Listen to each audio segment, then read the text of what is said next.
Please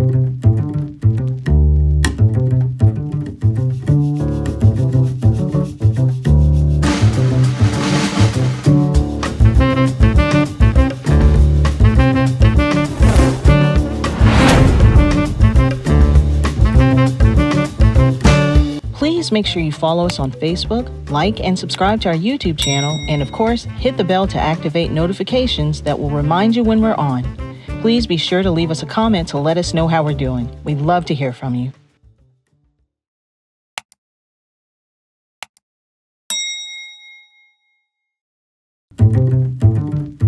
Greetings. I am glad we had opportunities today to come and talk another episode of Chat and Chew. And today we're going to be talking about domestic violence. But before we get into it, we're going to do a quick commercial. James, I'm going to throw it to you and talk to them about how they can connect with Fathers Forever.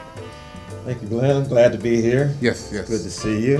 And as some people say, it's good to be seen. Good to be seen. Always good to be seen. Yeah, but we're going to talk about domestic violence. But before we do, we always want to look over and I want to look over my shoulder, and I was like, oh, there's something on the board I need to say.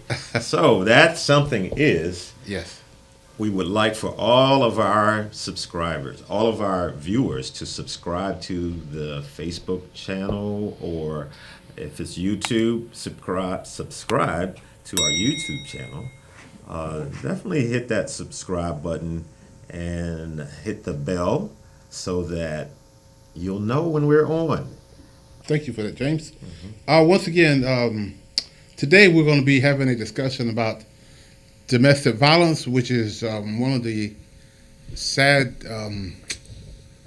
realities that we in America face every day.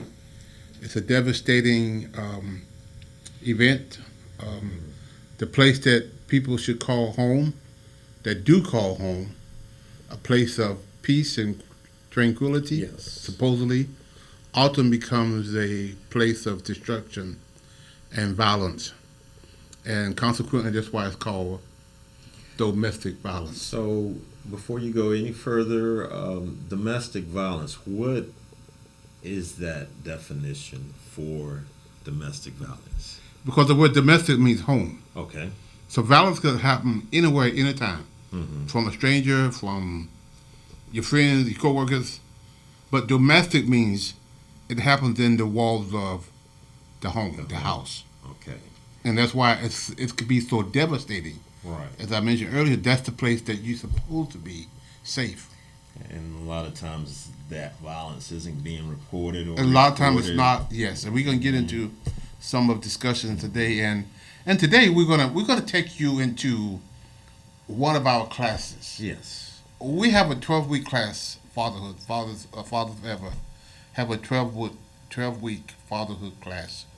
We call our curriculums the joy and responsibility of fatherhood. Mm-hmm. But it's 12 weeks, and we put our curriculum in a book, a textbook called I Am a Father Forever. Yes. And by the way, James, our curriculum is the last phase of being certified as an evidence-based curriculum. Yes. Yeah. And I just wanted to show this book. By now, our viewers should know what this book is about, or at least have seen it. And if you haven't, you can always go on Amazon or where you buy your books from. It should be available that way, or you can call us, and Yes. we can get it. We can get a book to you. Yeah. But evidence-based curriculum, I'm not going to get into all that what that means, but it's been studied and been proven that the results of our of evidence-based program, that the results is real, Mm-hmm. and it's sure. It's a sure thing. And it takes about a year to get all those stuff and data in place to be declared of an evidence-based program. Right. And we've been doing this data raising and collecting and for the last almost a year, Mm-hmm. and we're at the final stage now of getting our curriculum evidence-based. Yeah. So with that being said, part of our curriculum, one of the classes we do is domestic violence. Right. And we do that for a lot of reasons.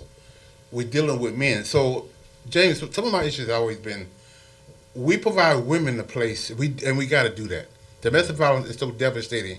The women have to have a safe haven where they can find help and find safety from the man who's abusing them, trying to kill them, trying to hurt them, as well as the kids. Right. But a lot of times we don't have anything in place, the more than anger management classes, for the man to go to help him deal with his anger. Right. Yeah, we can identify the problem, but what's the solution? Right. We don't often address the symptoms, right, or the root of the problem. The women, and they are a product, and they're victim of the domestic violence. Yeah. But what about the person who's doing the domestic violence? Right. We sometimes we tell them to, go to anger management class and that be it. Right. But they need a lot more than an anger management class. Yeah. They need something ongoing. Yeah. And so and one of the reasons as we was putting our program together, James, I worked with men for the last 30 or 40 years, and I used to do fatherhood classes and before father ever started. And we would ask them how many have had a domestic violence charge.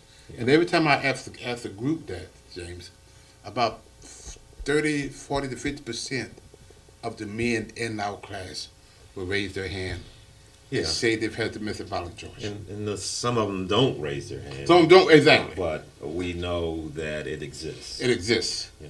So we decided to put a class of domestic violence in our curriculum. Now we just touch on it. Right. It's not the whole class of domestic violence, but we touch on it, and then we send them out to other areas, other people who really get into the class of domestic violence. Right. Because it's so broad, and you can't do it all in one class. No. But we want to touch the bases on it. So James, today this is one of our classes that we have. Yep. And we sit down and ask questions, and we have discussions about what domestic violence is. Right. And some of the questions that we're going to go back and forth with, we're going to be asking each other, and then these are the questions that we ask the men, and then this is truth or myth, and we discuss that. Right. And so today, I'll let you ask the first question, James, and then we're going to kind of go back and forth with this. Since you touched on mothers needing a shelter or mothers having somewhere to go, the first question says, or statement, if a mother is abused by her children's father, the children are also likely to be abused. And that was Which one was that? Like number 4 on our list. Okay, right, okay. Yeah. So if the mother is abused by her children's father, the children are also likely to be abused. And the answer is true. That should be a fact. That is a fact. Based on statistics, and so we're gonna call out some of the fact checks if people want to fact check this. That if a mother is abused by her children's fathers, the children are likely to be abused too. And the answer is fact. Yes. 50% of men who frequently abuse their wives also abuse their kids. Correct. 50% of men, James, who abuse their wives also abuse their kids. Yeah, and we would think that it would be just unheard of to take that anger out on a child, right? As innocent as they are, right? But these are some facts. These are some facts that if you beat your wife, that's the chances are you're going to beat your kids as well. Yes, and that's why again domestic violence is so devastating. The place that you call home, your mom has been abused, right, and the kids have been abused as well. Okay. Domestic violence usually only happens in adult married couple. True or false? Well, that's a myth. That's a myth. and the reason is, the fact is that many, as 1/3 of all high school and college age young people experience violence in an intimate or dating relationship. And this goes back to Levy B, dating violence, young women in danger. That's just a couple places we can go to get an answer to this, right. this statement. But So Yeah, it's it starts out. It start happening. It can start out by just pushing, you Yeah. know, and you know, acting like it's okay to. Right. I can just push you away Right. or say something. So it ain't happening just in married couples. Right. These are teenagers who are now dating each other, Right. and domestic violence is happening. Yes. Number 2, boyfriends and girlfriends sometimes push each other around when they get angry, but it rarely results in anyone getting seriously hurt. And that's a myth. It's a myth as well. People can get hurt. Yes. And when I say that, you may start out as Right. a casual push, but when it's another incident that happens, it may be a fist Right. that connects with a face Exactly. or something to that Right. effect. It's a myth. The myth is that domestic violence is the number one cause of injury in women between age 15 and 45 in the United States, more than car accidents, muggling, and rape combined, according to the Bureau Investigation 1991. Of the women murdered each year, 30% are killed by their current husband or boyfriend, according to the Violence Against Women. Right. So domestic violence is very dangerous again, and it starts at an early age. And they're saying that between age 15 to 44, more than car accidents, mugging, and rape combined, domestic violence causes more injury than those combined. Yeah, that's a big number. That's a big number. I mean, if you really think about someone being injured, you know, you've got to do something to be injured. Right.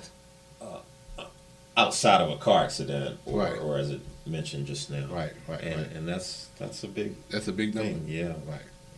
Number 3, while females can be abused, they can be abusive, and abuse happens in same-sex couples too. It's much more common for male to abuse their female partner. True or false?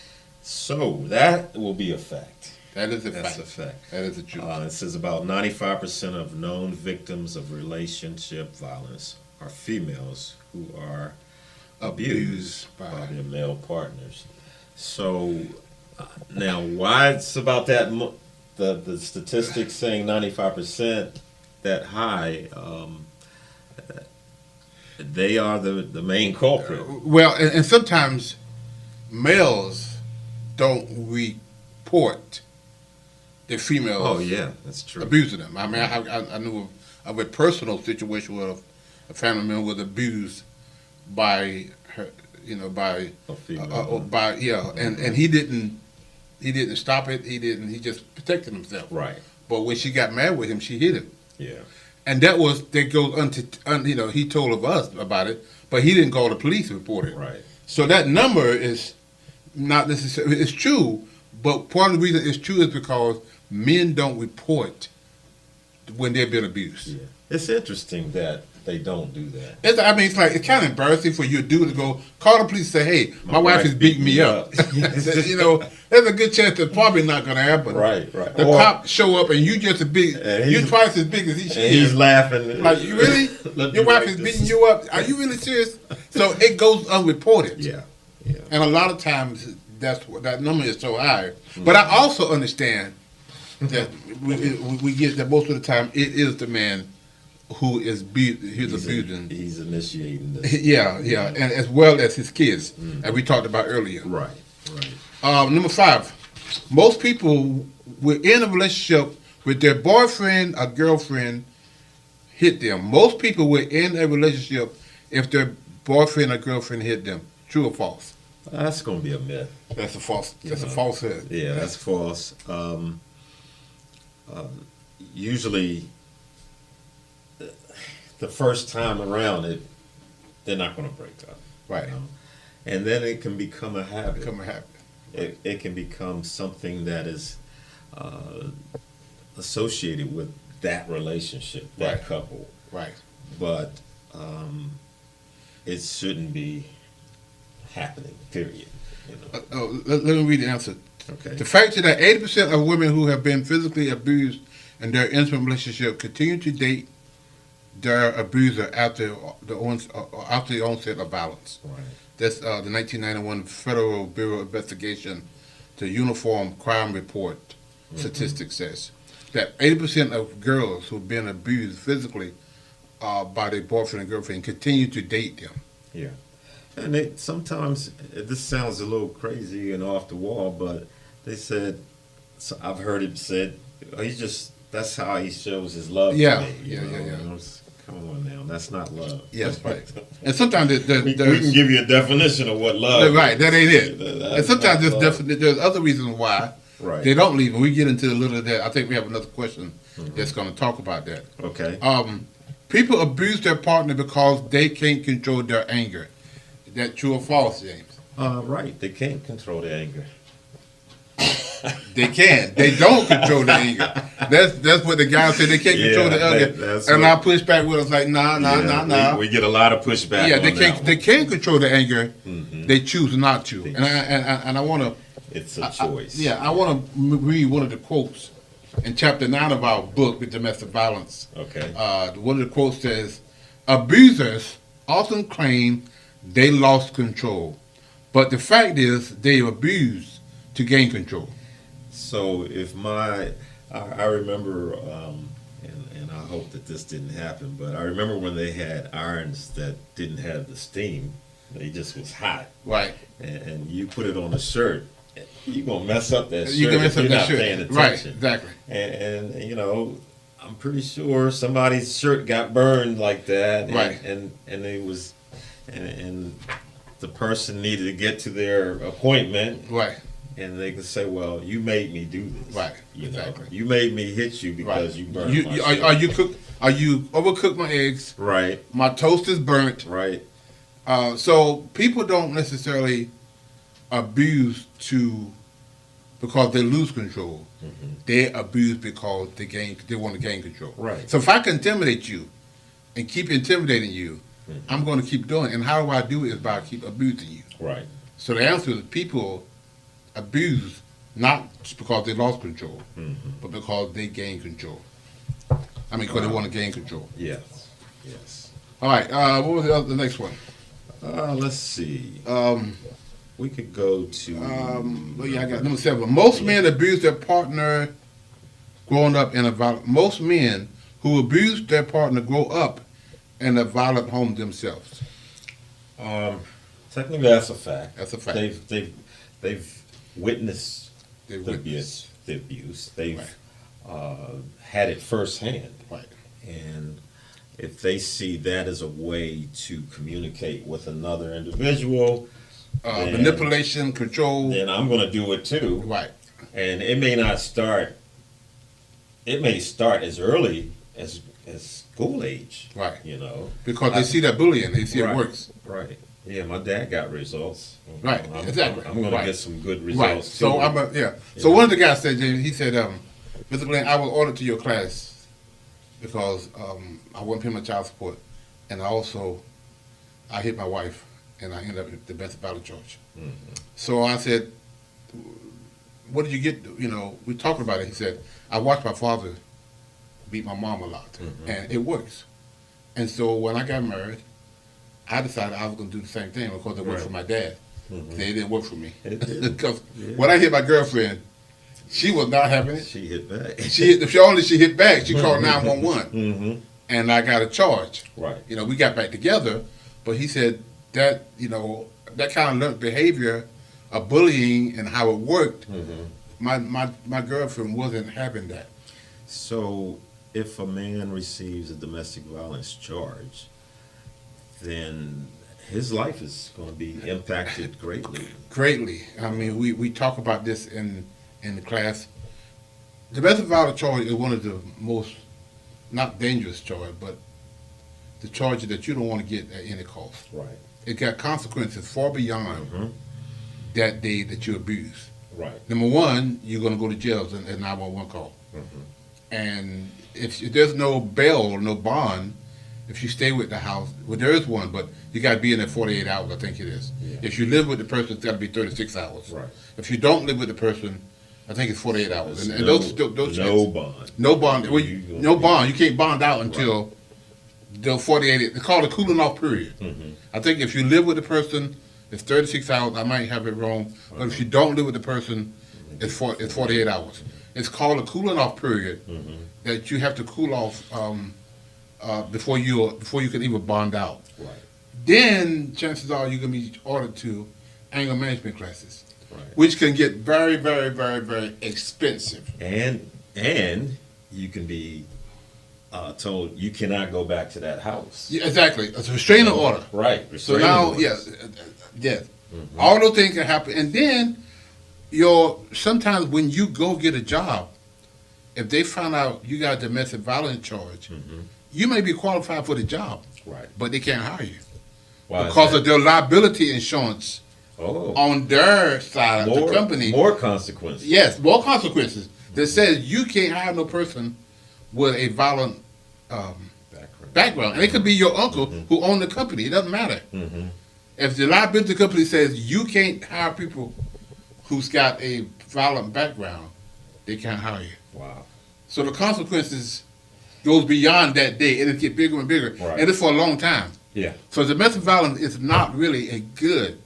No choice is good to have, but that's definitely a devastating one that have You consequences. need to avoid that charge They're going at to keep all. going at all choice, at all costs. At all costs. Number one is wrong. You shouldn't be beating up nobody, Right. especially your wife and kids. Correct. And number two, the consequences of that is the worst kind. Yes. Number 8. All right. If a person is really being abused, it's easy to just leave. That's either a myth or it's a fact. That is definitely a falsehood. Because there's all kind of complications when people are abused, and we read it all the time. Yeah. Some women, and they say, "Well, she's staying in that relationship. It may be because she like it." No, sometimes it's out of fear because he told her, "If you leave me, I'm going to kill you, Yeah. And that happens. or I'm going to hurt your kids."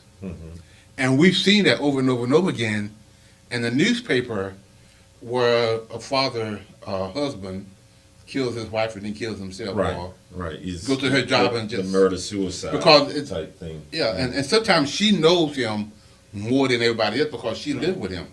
She's seen that gun to her head, but he threatened her and told her, "If you ever leave me, I'm going to shoot you." Right. And she believes he'll do it. Right. So sometimes women stay out of fear, not because they like it, which is a myth. People say all the time, "Well, she's staying there, she must like it." That's not always the truth. Yeah. And then some women may need to have an exit strategy so that on a particular day we're going to do this. Right. But even before we do this, on a particular day, we're going to start putting out things, our clothes and Right. And setting the stage to leave. yeah, yeah. And sometimes it's even harder because the person not only control the house, they control the finances. Right. So she have no money. She have nowhere to go at. He owned the cars. So she's kind of stuck Yeah. to deal with that because and all that's been sometimes designed by him initially to take those things away from her to keep her from leaving. Yeah.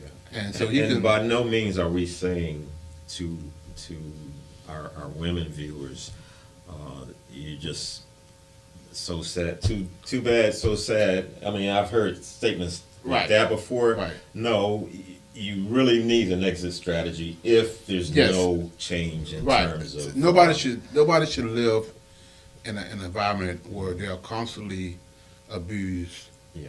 and constantly and now we talk about the physical abuse. Right. We haven't really got into the mental. the mental and the verbal abuse yet. Number 9. Most rapes are committed by strangers who attack women at night on the streets.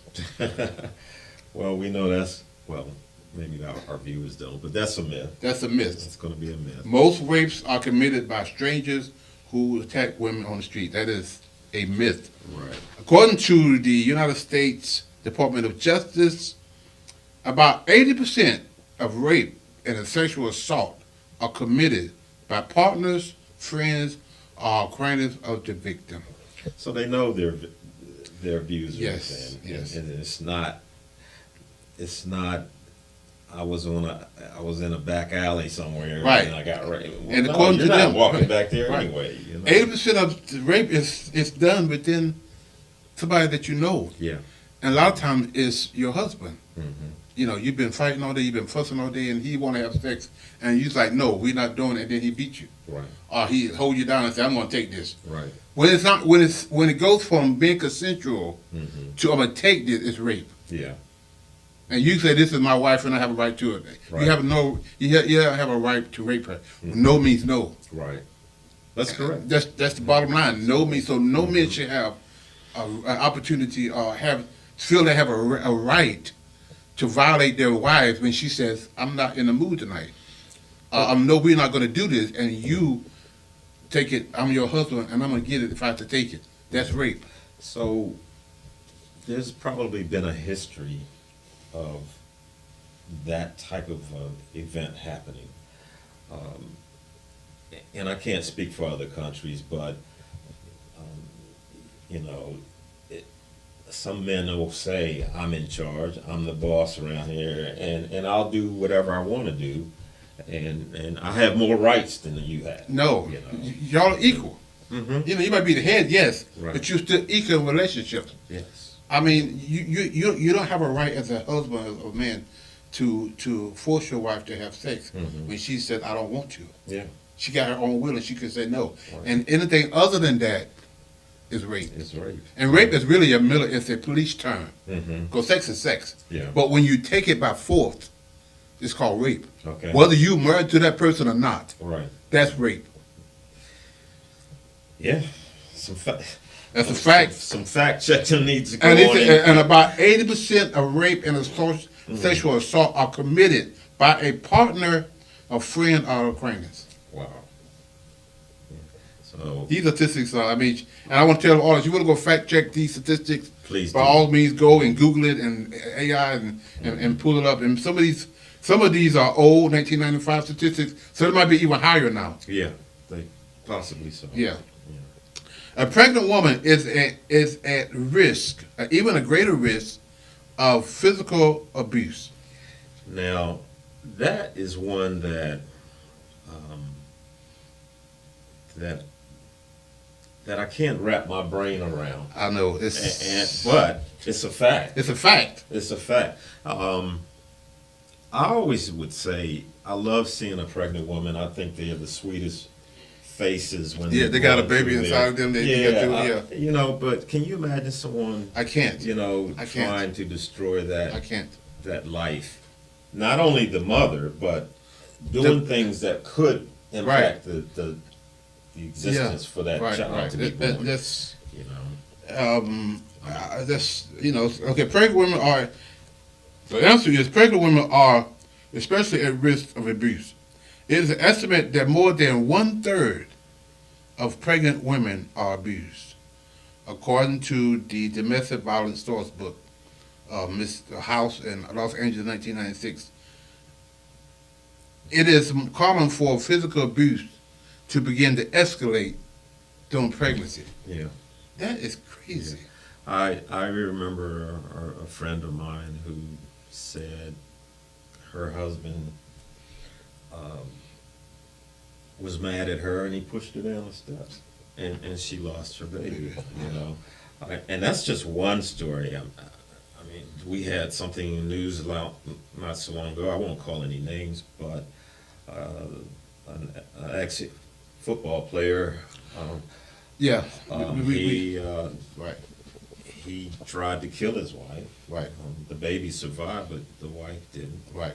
Or girlfriend at the time. So, yeah, to take out your anger and Against a pregnant woman and her child. yeah, that's real, sickening. that's I real. can't imagine anybody would want to do that.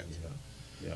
Wow. Now, another one, and this is definitely one that needs to be talked about. Right. Relationship abuse happens more often among Black and Hispanics. Let me read it one more time.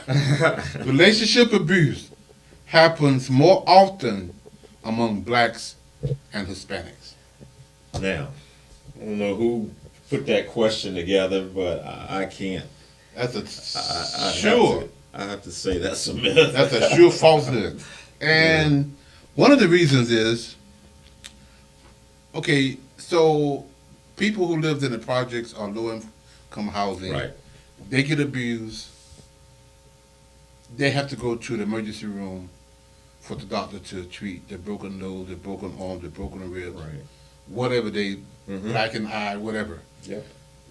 The emergency room doctors have to report if there comes in and there's signs of abuse. Right. By law, they have to report that. Right. So they report it. Mhm. Now, if you are living in a middle class, rich neighborhood, rich, middle class, and you have your primary doctor that you go to on a regular basis, Mhm. when that happens to you, you don't go to the emergency room that night unless it's something devastating. Right. You wait till the next day and you go to your primary doctor. Mhm.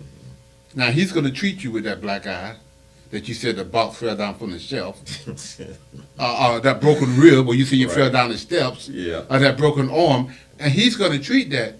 He's not required Mhm. necessarily to report that. So some As- things are being They're underreported. So it looks like that blacks and Hispanics are peaking, whereas whites or other middle class people are not abusing. It doesn't happen. It happens just as much on one as the other. Right. But the reporting is biased. Yes.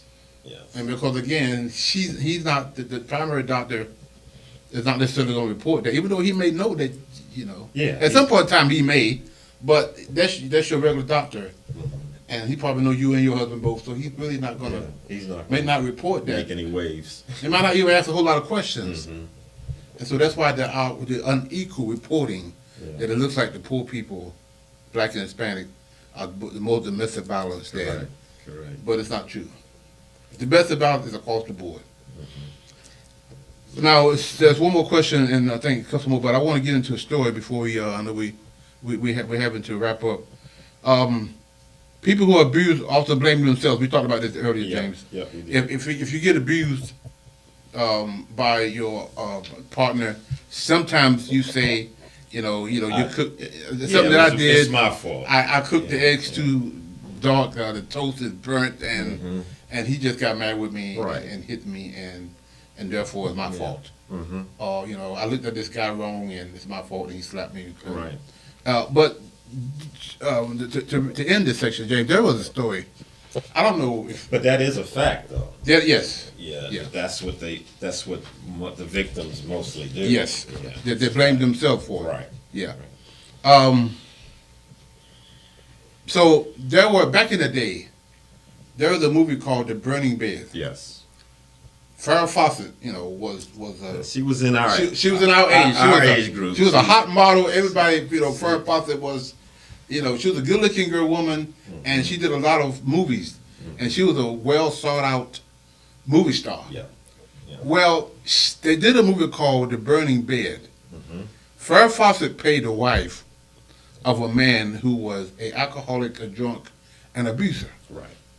And every weekend for months and months and months, he would abuse her, slap her, beat her. He'd get drunk on the weekend, come home. He'd get drunk, he'd beat Same her. routine. Yeah. Saying it was. I think when it finally went to court, it was hundreds and hundreds of 911 calls that was recalled, not necessarily from Farrah Fawcett, the wife, but from the neighbors who heard the beating, Right.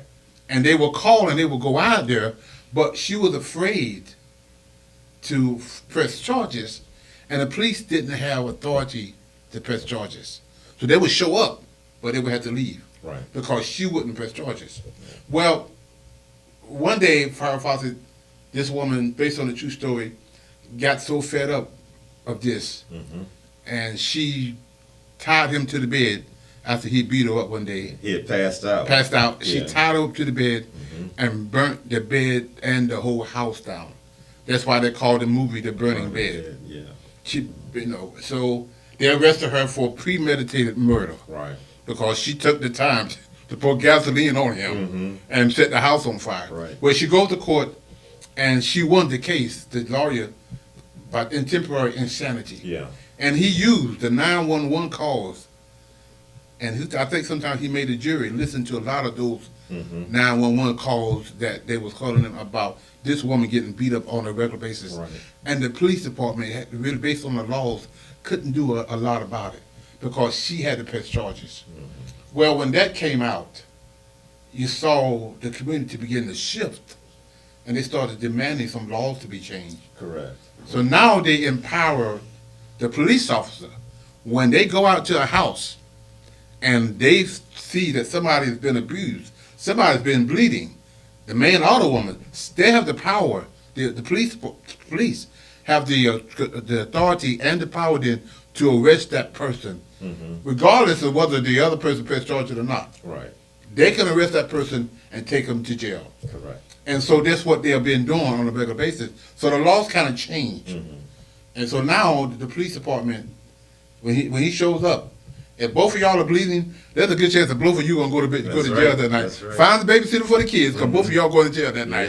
If one person is bleeding, and whether she said he did it or not, that police officer have the authority right then to arrest that person. Right.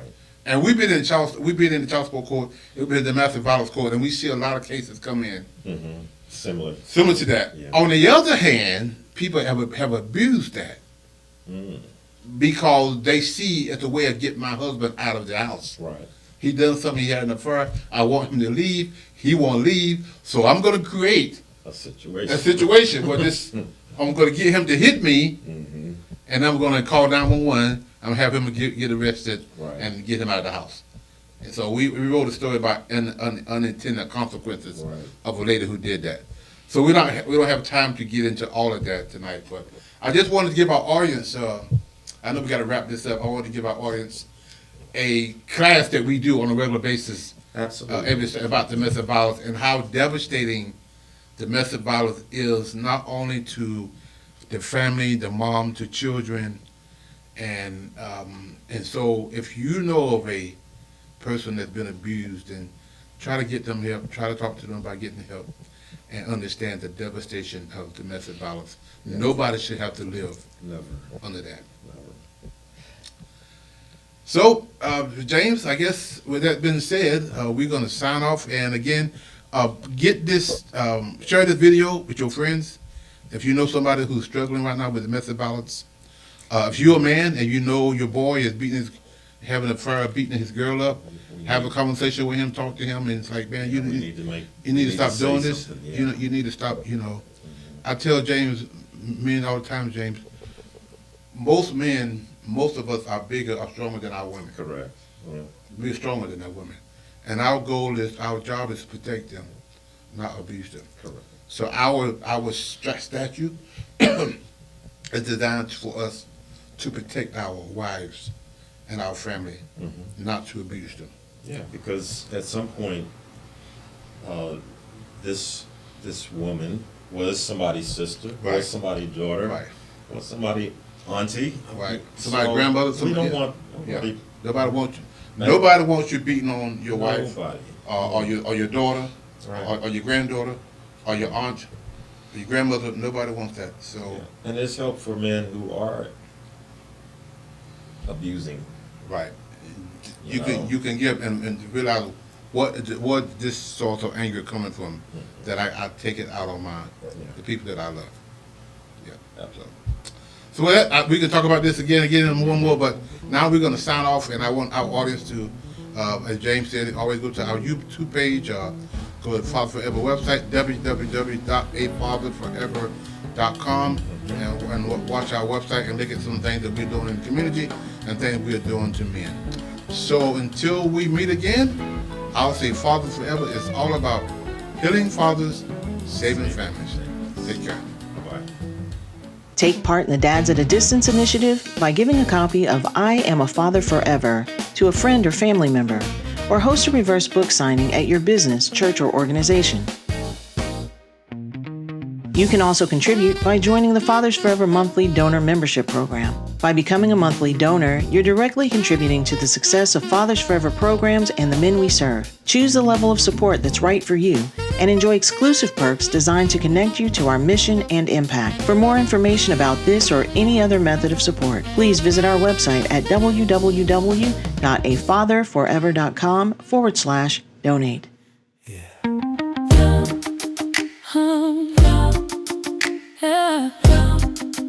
Yeah. Pull up a chair. Welcome to Chat and Chew. Real talk, real hill. From Raleigh roots to hearts renewed, we're building and we're breaking through, healing fathers, saving families too. That's what we do at Chat and Chew. Second chance.